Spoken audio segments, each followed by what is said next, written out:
Muy buenas tardes. Bueno, vamos a presentar el trabajo de efecto económico de la implantación del control biológico en los cultivos de pimiento de invernadero del sureste español. Bueno, soy José García García, coordinador del equipo de bioeconomía del INIDA. Y bueno, el origen de este trabajo fue la inquietud de un compañero, de Juan Antonio Sánchez, que es bastante protagonista en estos encuentros. eh, de evaluar, digamos, estos efectos económicos en la evolución que ha tenido el control biológico desde su inicio, digamos, en finales de los 90, comienzos de los 2000, hasta la fecha, y cuantificar mediante un análisis coste-beneficio los efectos económicos desde el punto de vista de una explotación, es decir, desde el punto de vista microeconómico. Ese es el objetivo general.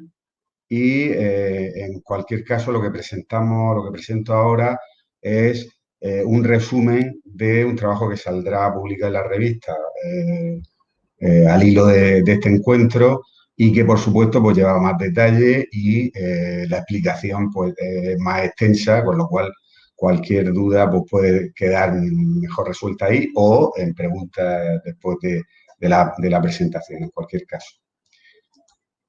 Bien, en primer lugar, cuantificar, digamos, también la posición del cultivo, de este cultivo dentro de la realidad del sureste.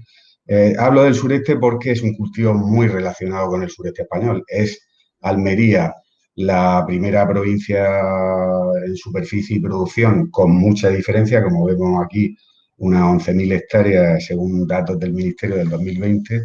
Le sigue Murcia con unas 1.248 a mucha distancia, como vemos, y Valencia también a bastante distancia.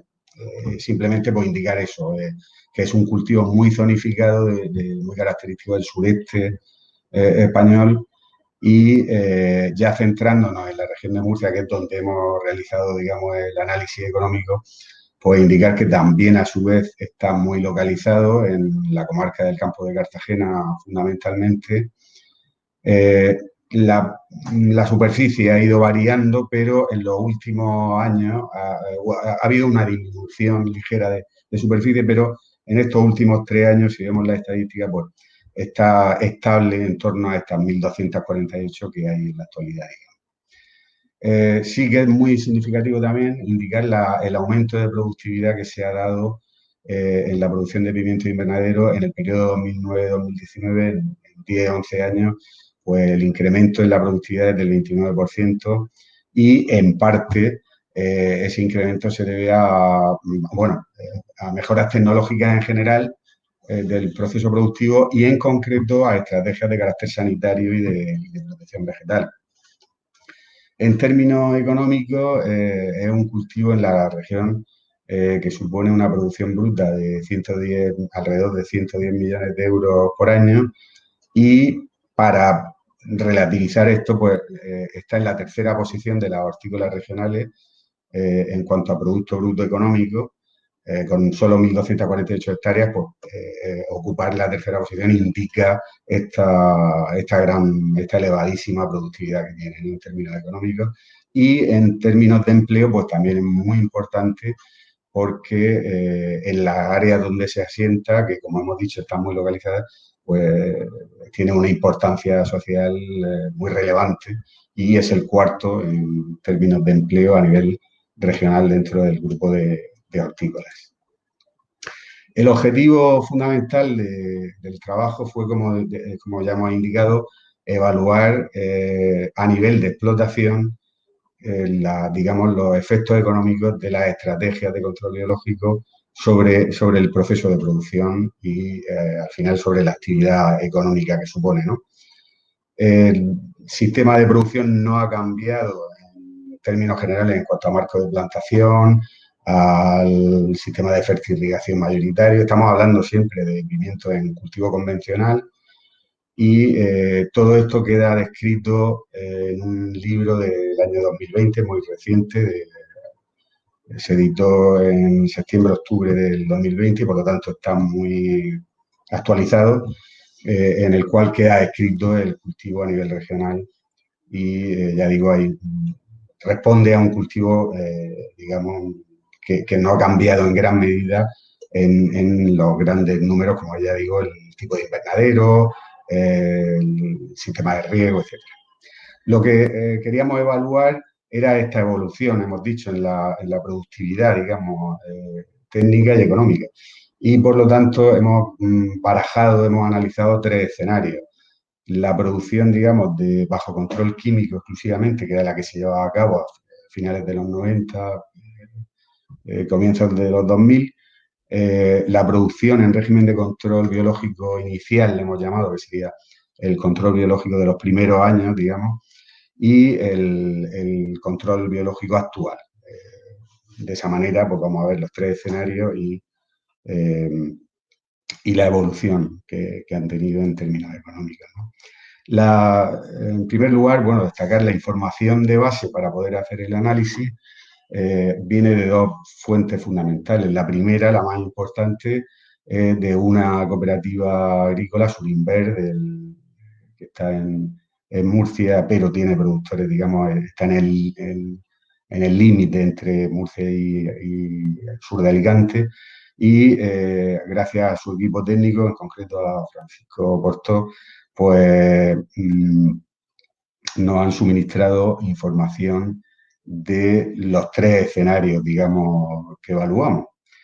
Nos han dado datos de producción, de ingresos, de costes, por ejemplo, en cuanto a dos, digamos, los dos sistemas de producción que analizamos de los años 2000, de inicio de los 2000, pues se utilizaron datos de varias campañas de todos los socios, digamos, y se han actualizado, todos esos datos se han actualizado mediante la inflación a través de datos del INE, de inflación acumulada, para poder actualizarlo a día de hoy, ¿no? Y así poder comparar en igualdad de condiciones.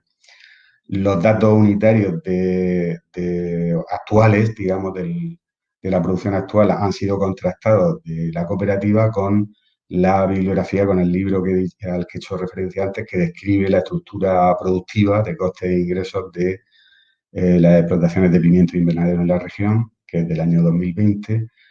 Ya digo que los ingresos brutos, en términos, es decir, considerando no solo la cantidad de producción y el precio, sino las calidades y, por lo tanto, la producción ya ponderada en términos económicos, han sido de tres campañas para tener un valor representativo. Tres campañas en el escenario inicial y en la actualidad.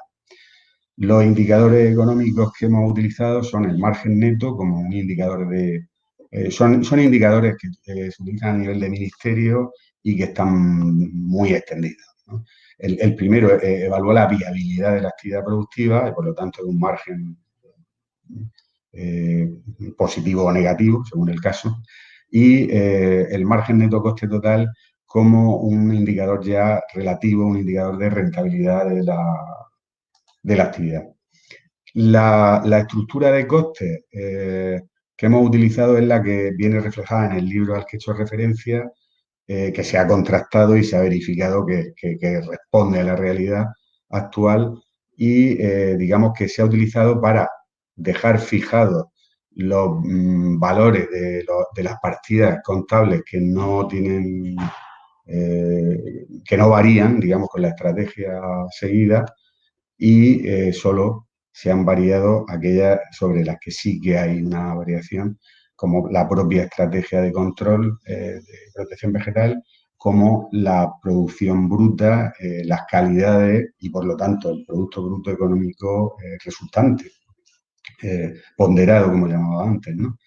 Y los datos sobre recolección, si hay cambios en la productividad también lo hay en los costes de recolección, y es decir, se ha dejado fija la estructura que no varía y se han variado estos valores debidos a cambios en la estrategia de protección vegetal. En cuanto a los resultados, en primer lugar, indicar que el primer resultado era ver el coste que ha supuesto cada una de las estrategias analizadas. Aquí en la tabla 2 vemos un resumen de cada una de ellas, de los tres escenarios que hemos analizado, y diferenciando materiales, maquinaria y mano de obra en cada una de ellas y el total que supone por hectárea y año. El primer resultado es que el control biológico actual es el sistema en términos de coste de esa estrategia de menor coste específico. Es decir, que la combinación de enemigos naturales y tratamientos fitosanitarios compatibles que se utiliza hoy día, pues sería la de un menor coste, digamos, ¿no? Producir más limpio en este caso, pues no es más caro, sino más económico, ¿no? Eso es una de las grandes, digamos, de los resultados más relevantes.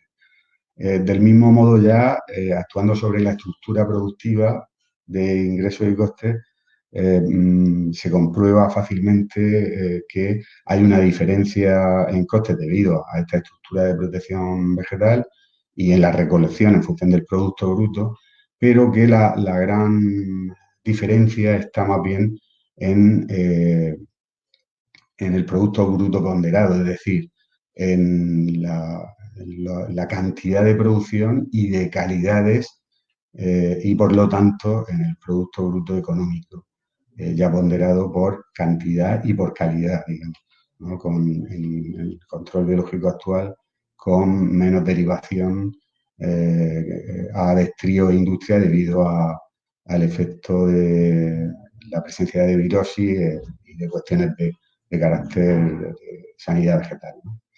En la tabla 3 expresamos los costes involucrados, digamos, en cada una de las estrategias y los ingresos brutos expresados como producto bruto, ya digo, ponderado, y el margen neto, como vemos, las conclusiones de este análisis en cuanto a indicadores, pues nos muestran un control químico, el escenario de control químico que existía en su época sería inviable económicamente a día de hoy. No sería ni siquiera viable, tendría un margen neto negativo la explotación. El control biológico inicial de los años 2000, digamos que sería cercano a la inviabilidad, tendría un margen neto muy estrecho y el control biológico actual pues es viable y rentable, en este caso con un margen neto coste total alrededor del 30%. Bueno, en este sentido, indicar que, a modo de, digamos, de conclusiones, pues que el cambio, bueno, que el control químico fuera inviable, la mejor expresión, la mejor realidad que lo verifica es que en solo 2 o 3 años esta cooperativa, igual que otras de la zona, dejaron ese tipo de estrategias exclusivamente de control químico y se adaptaron al control biológico para poder subsistir, es decir, para que la actividad fuera viable económicamente. Ese es el mejor indicador. Desde luego, no solo se hizo por cuestiones económicas, sino también por comodidad de manejo para el agricultor, incluso por mejora en la calidad de vida de los agricultores, ¿no? Con una disminución más que significativa en impactos, digamos, de la utilización de materias activas, en muchos casos muy fuertes, ¿no? El control biológico inicial no era perfecto y eso incidía lógicamente en la producción bruta y se ha ido perfeccionando tanto en términos de coste de las propias estrategias, de los propios insectos, como de su aplicación y por lo tanto esto ha repercutido en la viabilidad y la rentabilidad económica. Y digamos, en este sentido, la incidencia sobre la viabilidad es determinante, ¿no? Para la subsistencia, digamos, de esta actividad productiva. Incidir también en que este análisis económico que hemos hecho solo se centra en la parte microeconómica, en la parte de explotación, y que por lo tanto, si hiciéramos un análisis más extenso en el sentido de introducir los efectos medioambientales de estas estrategias de control biológico actual o la mejora de calidad de vida sobre los agricultores, pues lógicamente los efectos serían todavía bastante mayores, ¿no? Aparte de la propia viabilidad de la actividad productiva. Bueno, pues nada más por mi parte, esperar si hay alguna consulta y sí incidir en que en los datos de la presentación vienen mi contacto, mi correo y cualquier duda, cualquier comentario, cualquier cuestión sobre este tema, pues para mí sería un placer poder eh, resolverla si está en mi mano. También indico el enlace de Limida en el que están determinados libros de acceso libre, que se puede descargar cualquier usuario, incluido al que hemos hecho referencia hoy sobre pimiento de invernadero en la región de Murcia, que contiene, como he dicho, la estructura de coste y estructura productiva del pimiento en invernadero, así como de otras hortícolas. También hay, para cualquier lector que le interese, están otros dos libros anteriores de estructura de costes de otros ya de cultivos leñosos, del resto de cultivos leñosos también de la región. Sin otro particular, pues, un abrazo a todos los asistentes y gratitud. Bueno, a la espera de cualquier comentario. Nada más.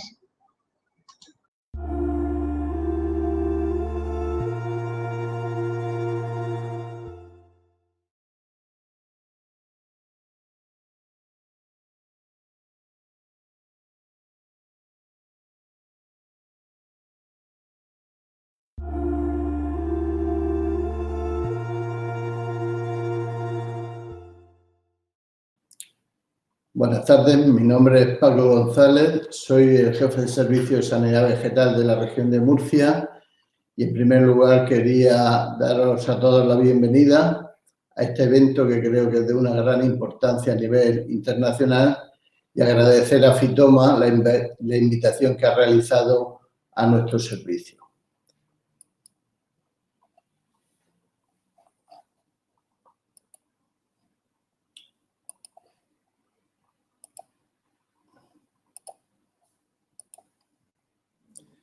Vamos a ver los aspectos regulatorios y de fomento de control biológico en España.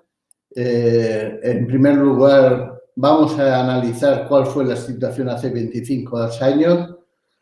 Ahí he puesto una cuestión que yo creo que es de gran trascendencia, si esto fue una necesidad o una imposición de nuestros mercados.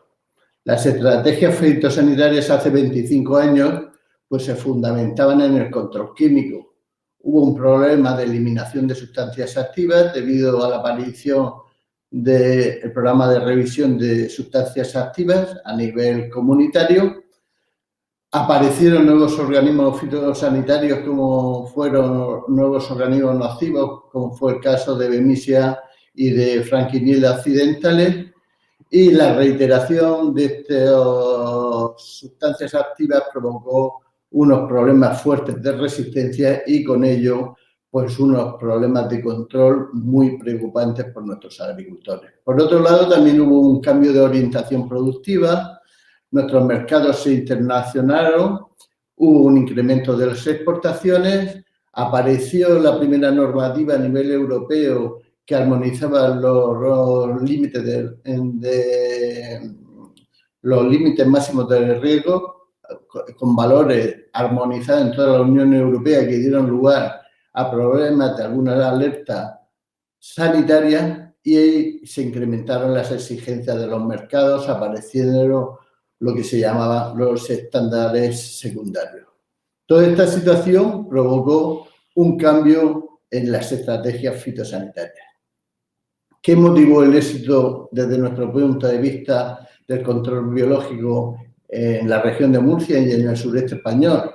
En primer lugar, se produjo una investigación aplicada en un contacto muy directo con nuestros agricultores, encabezada por el doctor Lacasa, aquí en la región de Murcia, y después esta investigación se expandió y se desarrolló a las condiciones particulares de cada uno de los productores que se aventuraron en esta iniciativa. Por otro lado, hubo una gran concienciación, la implicación de las atrías, de los técnicos, de las cooperativas, incluso el apoyo fuerte de las empresas productoras de insectos que, lógicamente, aquí vieron un negocio. Pero también la Administración contribuyó de una forma muy importante y fue a la elaboración de unas normas y sobre todo a la financiación de estos programas.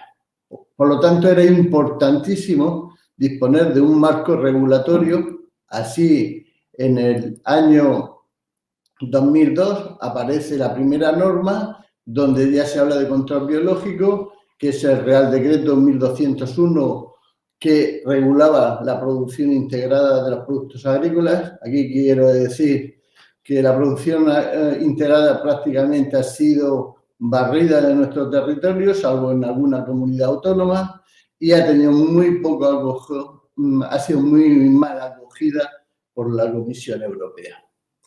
Y luego, posteriormente, apareció el Real Decreto 1938 de 2004, que este es el gran detonante del control biológico en España, que establece un programa nacional de control de insectos vectores de los virus de los cultivos hortícolas. En este apartado hay que decir que en el preámbulo evidencia los problemas que había del control químico tradicional para el control de estos insectos vectores, que había que favorecer unas estrategias de lucha biológica, que las actuaciones tenían que ser de forma integrada, no solamente en las explotaciones agrícolas, sino también en el entorno, como eran zonas ajardinadas, y que calificaban estas medidas de control biológico de utilidad pública. Por lo tanto, posibilitaba un sistema de financiación. La legislación nacional en este Real Decreto también obligaba una serie de medidas de carácter fitosanitario, como era la potenciación de los insectos autóctonos y también la introducción de insectos auxiliares multiplicados en insectarios. Junto con ello, con el uso de insecticidas con sustancias activas que fueran compatibles con los insectos auxiliares. Aquí hay que decir que este fue el gran cambio en la agricultura del sureste español y la sensibilización de nuestros técnicos a la hora de recomendar sustancias activas y de las empresas fabricantes de productos fitosanitarios en obtener sustancias que fueran más respetuosas con los insectos auxiliares. Y también la protección de la vegetación natural. Aquí hay que decir que en iniciativas realizadas por la propia comunidad autónoma, en un principio de aparición de estos dos organismos nocivos, nos dimos cuenta que fue un error eliminar pues, márgenes de carreteras con la vegetación auxiliar, con la vegetación que contenía insectos auxiliares y otras zonas de zonas naturales. En cuanto a las medidas que establecía esta norma, posibilitaban la subvención al 50% entre el Ministerio de Agricultura y las comunidades autónomas de esas actuaciones, como eran las prospecciones, como era la adquisición y suelta de organismos nocivos, las labores de asesoramiento y el seguimiento de las poblaciones de los insectos útiles. Esta es la gran detonante de la expansión del control biológico en el sureste español. Cada comunidad autónoma esta financiación o estos programas de financiación los entendió o los ajustó a sus necesidades y a sus peculiaridades. Así, Andalucía estableció ayudas directas para la adquisición de insectos útiles para sus productores. Sin embargo, la región de Murcia solamente hizo un contrato centralizado para la compra de insectos útiles con las distintas empresas productoras, con una programación de sueltas y un control y asesoramiento en cada de esas sueltas a los agricultores. Esto supuso la contratación de 25 técnicos con la empresa Transa y la formación de estos técnicos. Por lo tanto, fueron distintos temas de ver esta posibilidad de financiación y se adecuó. Esta financiación finalizó en el año 2009, pero fue el germen para que nuestros productores tuvieran iniciativas propias para continuar con este control.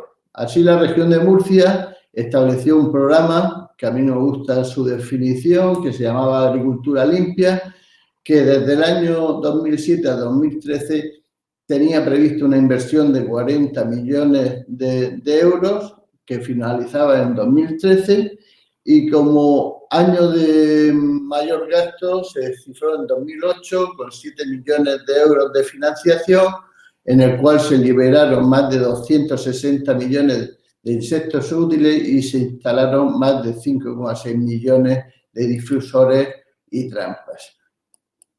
Eran otros tiempos con mayor posibilidades de financiación que los que estamos viviendo en la actualidad. Actualmente existen líneas de apoyo al control biológico, como son los programas de los fondos operativos dentro de las actuaciones medioambientales, grupos operativos autonómicos que trabajan sobre todo en la gestión de los márgenes de los sectores multifuncionales, o también la medida 10 del PDR de agroambiente y clima, que también establece medidas específicas. Necesitábamos un marco regulatorio y esto es importantísimo. Apareció en el año 2007 la Orden APA 1470. Esta orden regulaba la comercialización y la utilización de los organismos de control biológico, que la verdad fue un auténtico desastre porque era un cajón en el que se metían productos de tipo químico con productos biológicos y aparecieron muchos oportunistas y hubo que derogarla, y así apareció en el año 2014 el Real Decreto 951, que posteriormente fue modificado en el año 2017. El ámbito de aplicación de este Real Decreto era para los organismos de control biológico, tanto exóticos como autóctonos, para las trampas y las feromonas solamente que vayan destinadas al monitoreo, no al control fitosanitario, y luego hubo un apartado de fitofortificantes que ya digo que posteriormente fue derogado porque no entraba en contradicción con la legislación comunitaria. Respecto a los organismos de control biológico autóctonos, su registro era muy sencillo, no precisaba de ningún sistema de autorización.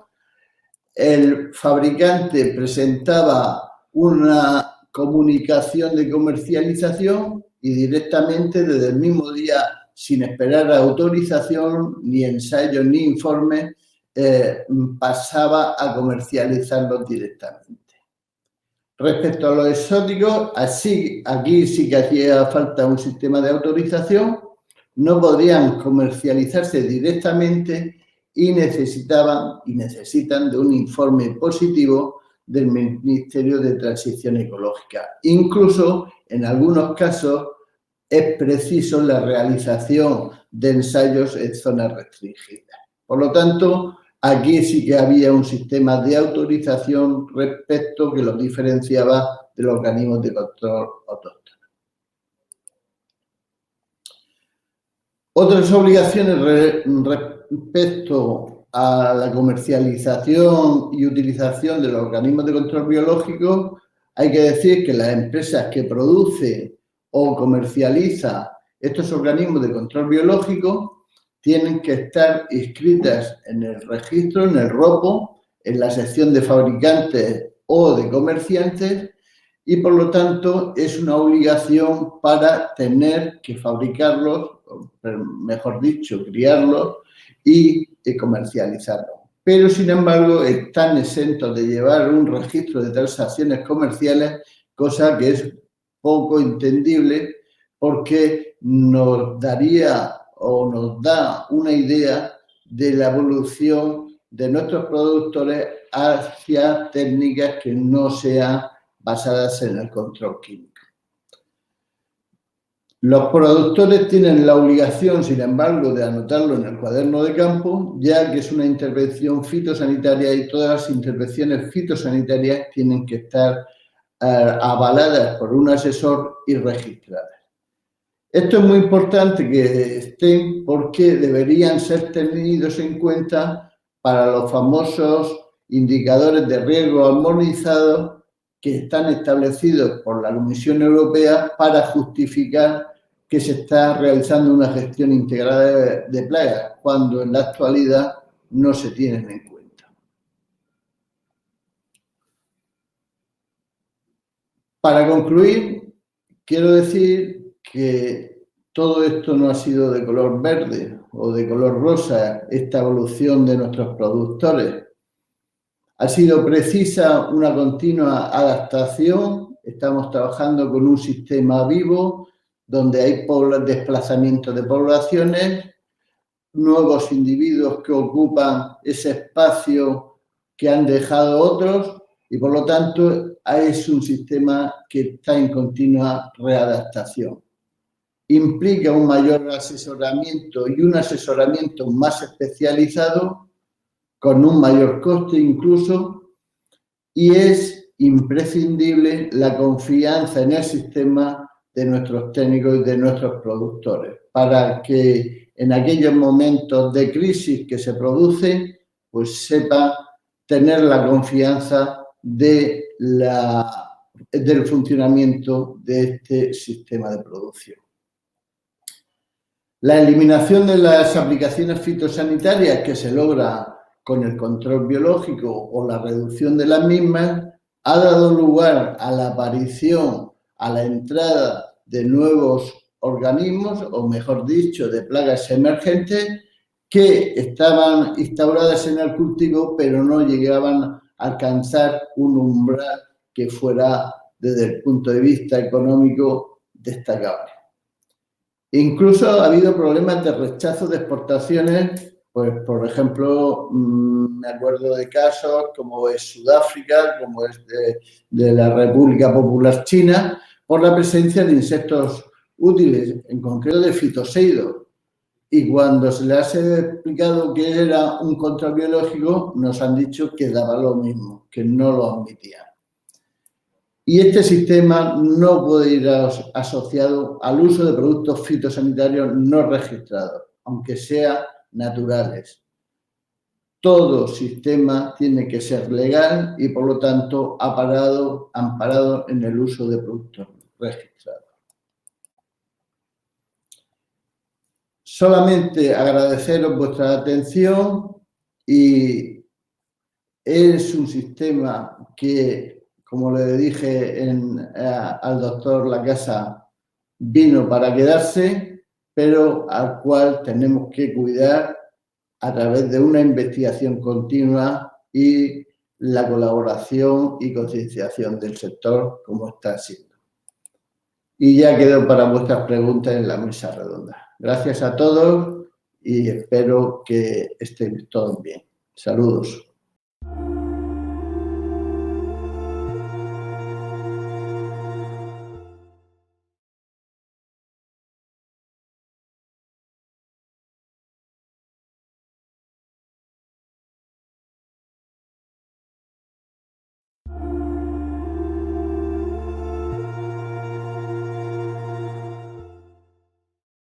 Buenas tardes, mi nombre es Mónica González Fernández y trabajo en la Estación Experimental Cajamar.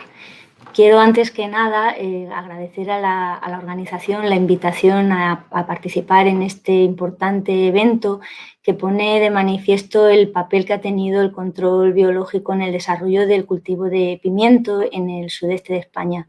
Y quiero recordaros que no os olvidéis de la biodiversidad. Hace ya años que la agricultura está bajo tela de juicio por el impacto que ha tenido en los ecosistemas naturales y su repercusión en el tan presente calentamiento global, tras varias décadas poniendo en práctica los principios de la Revolución Verde, que ha llevado a una fuerte intensificación de los sistemas agrarios. Pero recientes trabajos científicos están poniendo de manifiesto la implicación que han tenido estos modelos de agricultura tan intensiva en el declive de la entomofauna en el mundo, derivado de la pérdida de hábitats, la contaminación por agroquímicos y la introducción de especies invasivas, con el impacto económico que ello supone. La Revolución Verde tuvo su fundamento en la capacidad tecnológica basada en principios científicos para modificar el medio ambiente, de manera que se pensó que se podían proporcionar condiciones más idóneas que las que ofrecía la propia naturaleza. Y hoy es evidente que se necesita un cambio de rumbo, pero no significa que tengamos que retroceder 100 años atrás y volver a la agricultura de subsistencia. La clave para revertir esta situación vuelve a estar en la ciencia y, en este caso, en la agroecología. La Organización para la Cooperación y Desarrollo Económicos define la agroecología como la ciencia que estudia las relaciones entre la agricultura y el medio ambiente. Estos principios no son exclusivos de la agricultura orgánica ni de la convencional, extensiva o intensiva, sino que propone tener en cuenta de manera holística y conjunta las 4 propiedades de la agronomía, como son la productividad, la estabilidad, sostenibilidad y la equidad.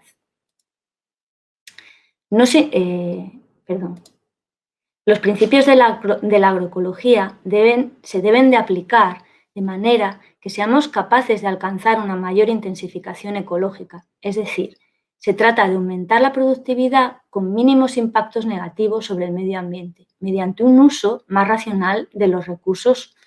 En este sentido, la biodiversidad tiene un papel fundamental en esta intensificación ecológica, ya que una biodiversidad rica promueve distintos tipos de relaciones entre todos los componentes del agroecosistema a todos los niveles, lo que deriva en la mejora de la capacidad de las plantas para defenderse por sí mismas de cualquier agente patógeno, ya sea una plaga o una enfermedad. Mediante el fomento de procesos como el control biológico o la micorrización, podemos favorecer la reducción de las externalidades y el uso de inputs, al reducirse la necesidad, por ejemplo, de productos fitosanitarios o de fertilizantes minerales, lo que contribuiría a hacer que la agricultura sea más sostenible y respetuosa con el medio ambiente. En el caso concreto de los cultivos hortícolas intensivos, hasta el empleo del control biológico dentro de los invernaderos, hasta que el control biológico dentro de los invernaderos no fue una realidad, plantear cualquier otro tipo de estrategia relacionada con la biodiversidad sonaba a idea peregrina de unos cuantos locos. Tanto en Campo de Cartagena hace 25 años como en Almería unos cuantos años después, el control biológico demostró su efectividad y los agricultores se fueron convenciendo de que este era el único camino que se podía seguir para seguir produciendo pimientos y sobre todo para venderlos. Sin ser todavía una obligación, en aquel momento los agricultores comenzaron a desarrollar estrategias de gestión integrada de plagas, pues son muchos los problemas fitosanitarios que enfrenta una horticultura tan intensiva. Empezaron a respetar la fauna auxiliar y a cuidar mucho qué materias activas empleaban con tal de no perjudicar a los enemigos naturales introducidos. Y en este contexto, en 2010, nos planteamos estudiar cómo la biodiversidad podría contribuir al diseño de agroecosistemas más estables desde el punto de vista del control de plagas. Teniendo en cuenta que la variedad y la composición de las plantas influye en gran medida en la presencia de fauna auxiliar y que el concepto de paisaje podía servir como una herramienta de gran utilidad para proveer hábitats adecuados. Pensamos que el manejo de la diversidad puede contribuir como una herramienta más para el control de plagas dentro de estos protocolos de gestión integrada.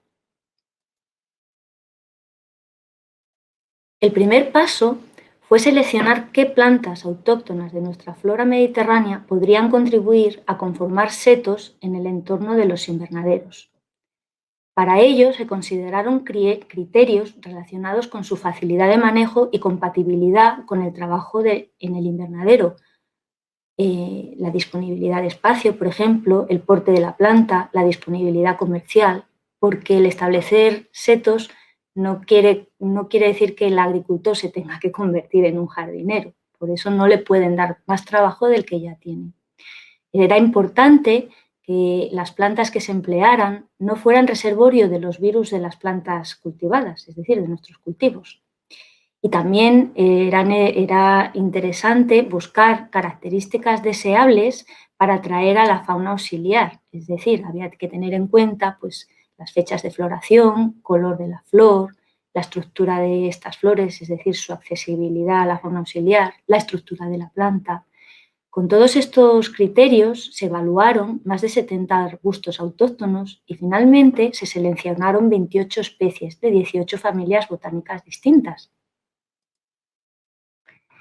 Estas especies seleccionadas se establecieron en un bosque isla simulando una mancha de vegetación natural de casi 900 metros cuadrados en la estación experimental de Cajamar.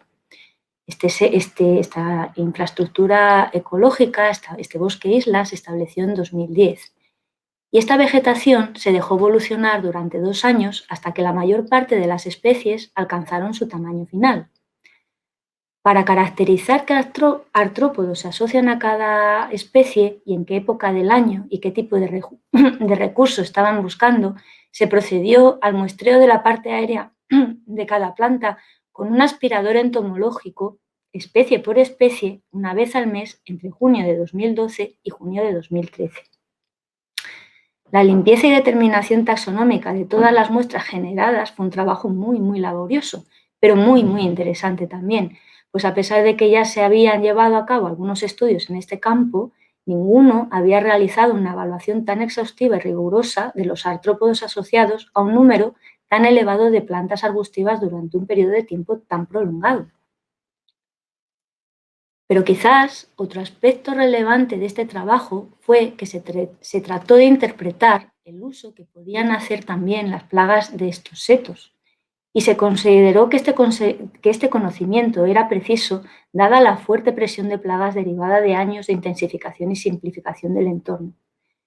Estos trabajos de investigación pusieron de manifiesto que la diversificación del entorno alrededor de los invernaderos contribuye a reducir el número de especies vegetales atractivas para las principales plagas, promoviendo un control biológico de abajo arriba, al diversificar el primer nivel trófico y ofreciendo refugio a sus enemigos naturales.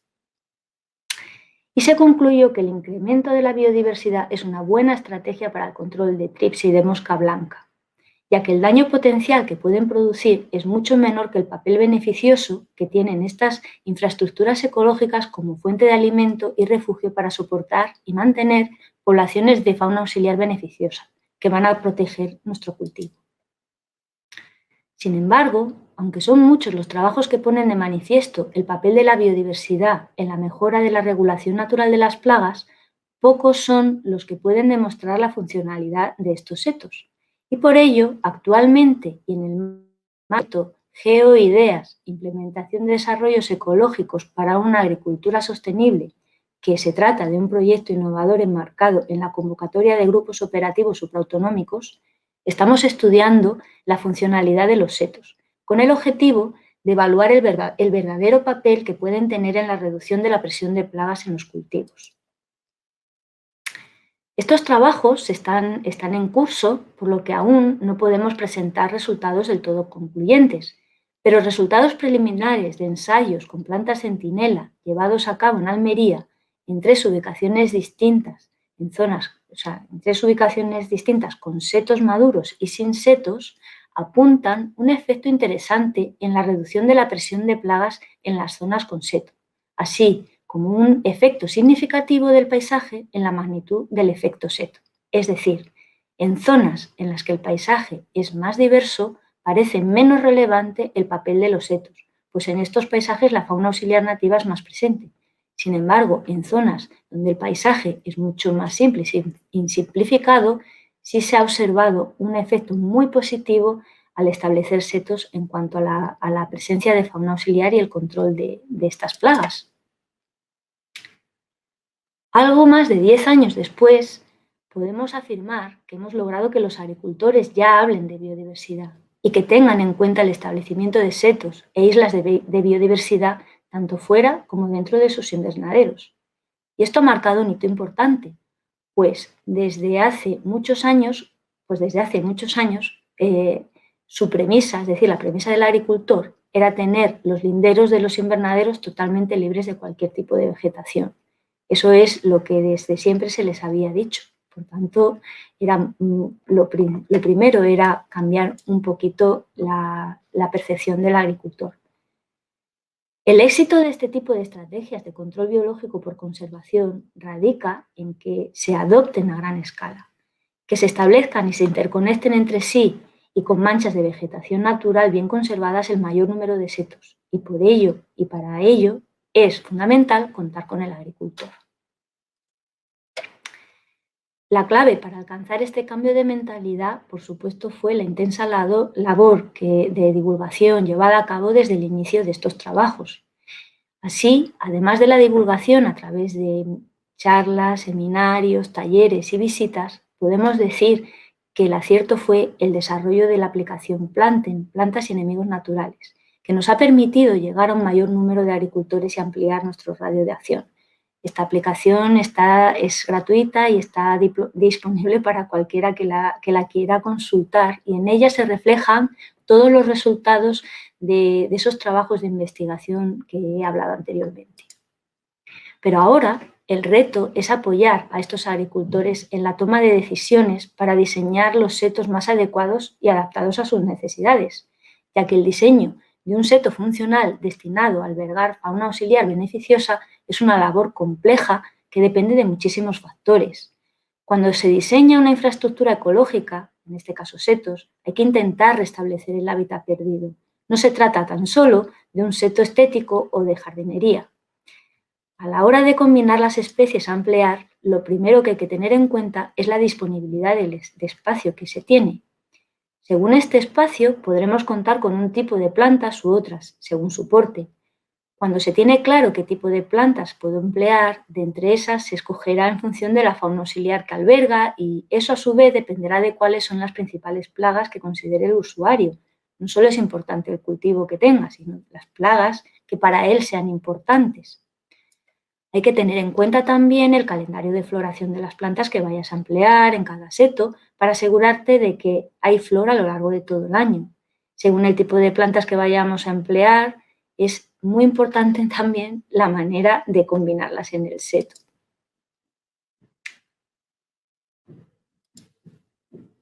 Para ayudar a esta labor tan compleja, actualmente estamos desarrollando una nueva herramienta que se llamará Diseña un hábitat para tus enemigos naturales, que creemos que será de manejo sencillo y que será amigable con el usuario, a pesar de la dificultad técnica que encierra diseñar un seto. Diseñen pretende ser una herramienta que aprenda y que sea capaz de ofrecer soluciones a la carta a cada agricultor. Y esperamos que Diseñen sea el impulso final para que no nos olvidemos de la biodiversidad y que el control biológico por conservación sea una realidad y una verdadera herramienta de gestión integrada de plagas en nuestros cultivos. Y sin más, agradeceros vuestra atención y quedo a la espera de cualquier comentario y pregunta que podáis realizarme en el turno de preguntas que habrá en la mesa redonda. Muchas gracias por vuestra atención.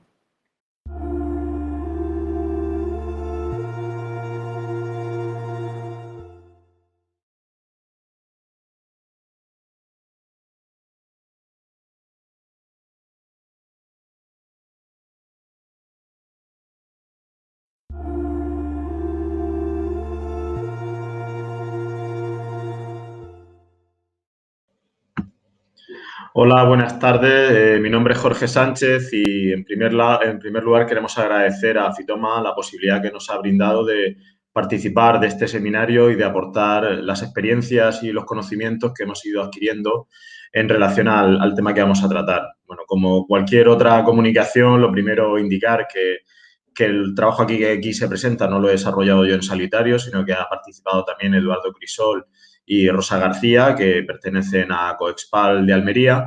Y el título de nuestra presentación va a ser Oportunidades para el control biológico y la biodiversidad en el entorno del invernadero, apuntando a casos prácticos que estamos desarrollando la Asociación de Naturalistas del Sureste junto con Coexpal y APROA. Bueno, seguramente a estas alturas ya del seminario todos hemos oído hablar varias veces de la importancia que está alcanzando la biodiversidad en la gestión y en el manejo de la agricultura y sin duda se ha convertido en un auténtico trending topic, ¿no? En una tendencia global que probablemente va a ir a más. Los motivos son diversos. En muchos casos subyace una necesidad agronómica, la necesidad de desarrollar acciones de control biológico. También a veces viene dado por una exigencia de las propias certificaciones que los agricultores quieren tener. Y por otro, a veces también es una forma de dar un valor añadido, de dar una publicidad o de posicionar el producto en el mercado a diferencia de otros productos que se producen de forma convencional o que no tienen en cuenta esa conservación de la biodiversidad, ¿no? Por tanto, las medidas de manejo de la biodiversidad, de fomento de la biodiversidad, están siendo, como os decía, muy habituales y se están expandiendo por los distintos cultivos que existen en la península ibérica, y uno de ellos, evidentemente, va a ser el entorno de los invernaderos. Además, partimos de un contexto que viene dado tanto por el Green Deal europeo como por la estrategia de la granja a la mesa, donde se plantea apostar claramente por una agricultura sostenible, donde se integre la biodiversidad y donde los impactos sobre el medio ambiente sean mucho menores. Evidentemente hay que tener los pies en el suelo y saber en qué zona estamos trabajando. No vamos a conseguir transformar el paisaje agrícola de las zonas intensivas de invernadero en el corto plazo en esa visión idílica que todos tendríamos de lo que sería una explotación agroecológica, el sistema ecológico con certificaciones donde se integra la biodiversidad, pero sí que es cierto que podemos recorrer mucho camino, y creo que hay mucho camino todavía por recorrer, de forma que podamos alcanzar algunos objetivos interesantes que puedan estar en estos momentos pendientes de cubrir por parte de las explotaciones agrícolas. Sin duda, la recuperación de los servicios ecosistémicos sería uno de esos objetivos. Es decir, hay que trasladarle a los agricultores, y muchos de ellos ya lo están integrando, de que la naturaleza nos está brindando al conjunto de la sociedad distintos servicios, y que esos servicios los obtenemos de forma gratuita siempre y cuando conservemos los sistemas naturales. Típico servicio ecosistémico, polinización, control de plagas, que se ha hablado muchísimo, protección del suelo, que probablemente sería una asignatura pendiente en el entorno de zonas con aprovechamiento intensivo, captura de carbono, etcétera. Precisamente en la recuperación de este servicio ecosistémico es donde entramos nosotros, o el proyecto que yo vengo a presentar, que pretende adaptar las poblaciones de polinizadores a escenarios de cambio climático. Evidentemente, esta recuperación de servicios ecosistémicos va a pasar en un sistema tan intervenido como son los propios invernaderos, necesariamente por la ejecución de infraestructuras verdes. Claro, tenemos la mayor parte de la superficie ocupada por el invernadero y tenemos que buscar dónde vamos a ser o dónde va a ser posible y viable establecer estas infraestructuras verdes. Pues tenemos que tirar de los lugares que quedan libres, que no son muchos, y recuperar taludes de los embalses de riego, recuperar los antiguos ribazos, aquellos que existan, los bordes de camino, las zonas intersticiales entre un invernadero y otro. Y aunque inicialmente pueda parecer que no hay mucha superficie dentro de una explotación de invernadero para adoptar medidas de fomento de la biodiversidad, lo cierto es que cuando uno recorre la explotación y sobre todo lo hace acompañado de los técnicos y de los agricultores que conocen perfectamente la disposición que tienen, se van encontrando sitios de forma inesperada. Lo cierto, y aquí vosotros que estáis presentes sabéis mucho más que nosotros, es que la inercia tradicional en el entorno de los invernaderos ha sido bien o de mantenerlos libres de vegetación por el riesgo de que entrasen plagas, que creasen algún tipo de problema en el interior del invernadero, o bien cuando se ha optado por establecer especies de vegetación, normalmente se ha tendido al uso de vegetación ornamental. Estoy pensando pequeños setos de cipreses, variedades ornamentales de baladre, o incluso el uso de especies que hoy en día sería ilegal su uso, ¿no? Como Carpobrotus, ¿no? La uña de gato, que ha sido empleada habitualmente para retener taludes en el entorno de invernadero. Entonces nos surge la necesidad de cómo vencer esa reticencia, de cómo cambiar lo que ha sido una inercia tradicional a un nuevo manejo orientado a la creación de infraestructuras verdes, y que además convenzamos y que convertamos al agricultor en el aliado de este tipo de medidas. Como os decía, en el marco de este proyecto de corredores para la adaptación de los polinizadores al cambio climático, que es un proyecto que ahora veréis que está enmarcado en un apoyo por parte de la Fundación Biodiversidad. Sin duda, lo que ha permitido que esto funcione ha sido un trabajo con una base colaborativa muy importante, donde, por un lugar o en primer lugar, los investigadores del IMIDA han aportado la base científica al proyecto, no solo en el contexto de este proyecto, sino porque venimos colaborando con ellos y ya disponemos de información detallada sobre qué especies funcionan bien en el control de plagas, sobre qué especies albergan o son interesantes para la conservación de los polinizadores y concretamente los polinizadores silvestres. Y además nos supone un respaldo muy importante para el futuro desarrollo del proyecto. Más importantes aún que esos datos científicos han sido el trabajo que han realizado los técnicos de campo, ingenieros, biólogos, etcétera, tanto de APROA como de Coexpal, donde han localizado, en primer lugar, al público interesado, han tenido esa labor de caza de talentos, de buscar qué agricultores podían ser más permeables y establecer con ellos esa relación de confianza que es la que permite que el proyecto se desarrolle. Evidentemente, sin ese apoyo a pie de campo que han desarrollado perfectamente Rosa y Eduardo, hubiera sido muy difícil alcanzar el nivel de ejecución que se ha realizado, ¿no? Porque no hay nada más frustrante que intentar convencer a una persona a puerta fría sin tener un trabajo previo. Sin duda, los agricultores son de todo este esquema de colaboración los más importantes. Si ellos no están dispuestos a participar, a colaborar, a aportar su tiempo o a permitir que en el entorno de sus explotaciones se realicen plantaciones, no vamos a conseguir hacer nada dentro del proyecto, ¿no?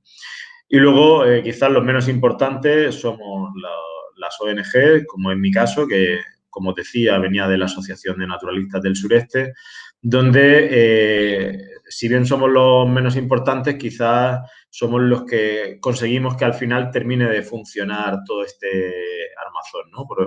Por la flexibilidad, es decir, por la facilidad para trabajar sobre el terreno, de poder aportar la planta, de aportar fuentes de financiación y de realizar un acompañamiento tanto a los técnicos como a los agricultores, ¿no? Además de producir distinta información que puede ser útil para el desarrollo futuro del proyecto. Cabe decir que a veces la financiación no es lo más importante para la ejecución de estos proyectos, sino muchas veces los agricultores no terminan de implementar este tipo de medidas pues por las dificultades que encuentran para, primero, que alguien les diseñe el seto, localizar qué especies son las interesantes, ver en qué vivero y disponibilidad, y eso es un hueco que fácilmente podemos cubrir desde las ONGs.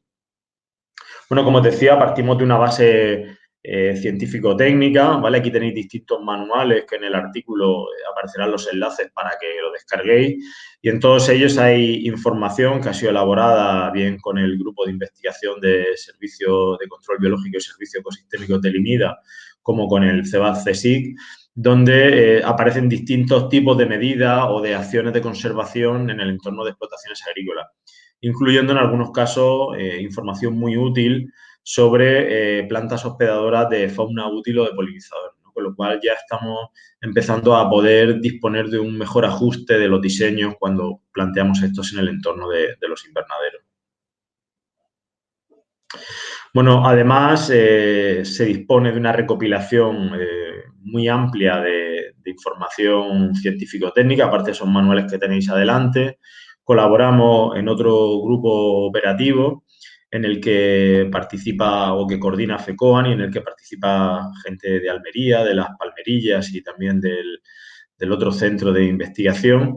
Y en este grupo operativo, que Mónica seguramente os habrá hablado ya de él, tiene una gran fortaleza ese grupo operativo, es que se ha hecho una gran recopilación de documentos, revistas, artículos sobre toda esta temática, con lo cual ahí tenéis el enlace donde podéis entrar y descargaros esa información o acceder y hacer búsquedas, que la verdad que hay información muy, muy relevante.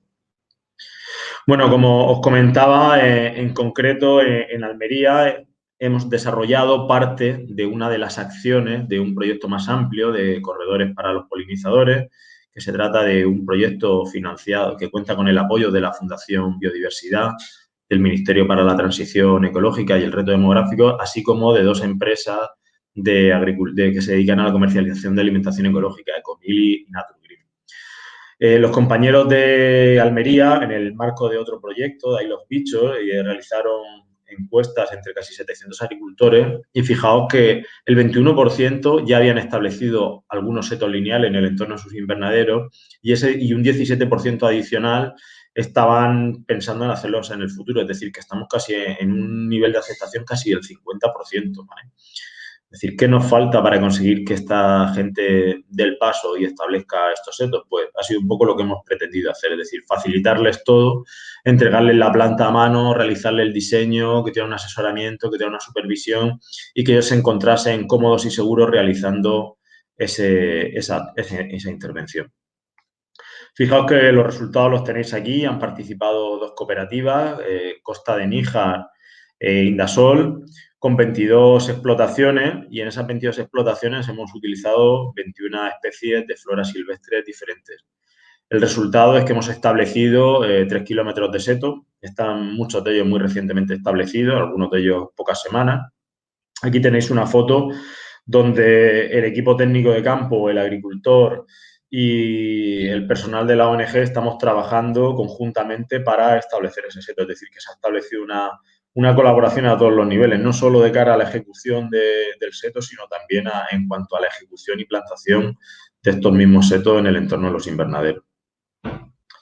Aquí tenéis un poco las especies que hemos utilizado, como veis unas 3.000 especies, unos 3.000 individuos de unas 21 especies, todas ellas seleccionadas precisamente por su potencial, no solo para establecer poblaciones o para mantener poblaciones de polinizadores, sino también para proveer de servicios ecosistémicos al entorno de los invernaderos, ¿no? Y aquí veis otra labor de plantación donde a veces los diseños son algo complejos y difíciles de trasladar al terreno, y el apoyo de técnicos de campo como de técnicos de ONG pues permiten romper un poco esquemas previos que puedan tener los agricultores de plantar todas las especies del mismo tipo juntas, ¿no? Tal y como se realiza en la plantación, sino conseguir una combinación que fuera interesante desde el punto de vista de la biodiversidad. Bueno, como veis, algunas imágenes de cómo se entrega la planta a los propios agricultores. Este ha sido uno de los que más extensión de setos ha establecido, también porque además él era apicultor y tenía interés en fomentar poblaciones de polinizadores. Y estas plantaciones se acompañaban de la instalación de nidales para la nidificación de abejas solitarias, ¿no? Como tenéis ahí uno de los tacos de madera que se han instalado en el marco del proyecto. Bueno, un poco el objetivo, como os decía, los setos están recién ejecutados. Aquí tenemos setos que tienen un año más que se han ejecutado en el marco de ese proyecto, también en una zona de invernaderos en el campo de Cartagena. Y como veis, el resultado que se puede obtener en el plazo de 12-15 meses es bastante interesante. Este seto ya funciona y atrae una gran cantidad de polinizadores silvestres. Como veis, ahí veis las lavandas, los dorinium, las payotas, los hinojos marítimos. Y además lo interesante de precisamente este tipo de ejecuciones es que se ha desarrollado en una finca de la propia administración regional que permite que la gente conozca la ejecución de esos setos, que se aproximen y que luego ese tipo de setos se puedan adoptar en otros lugares del entorno inmediato. Bueno, pues muchísimas gracias por su atención y quedamos a la espera de cualquier comentario que quieran realizar sobre la charla. Aquí tenéis los logos de las entidades que participan en el desarrollo del proyecto y nada, lo dicho, estamos en contacto. Muchas gracias.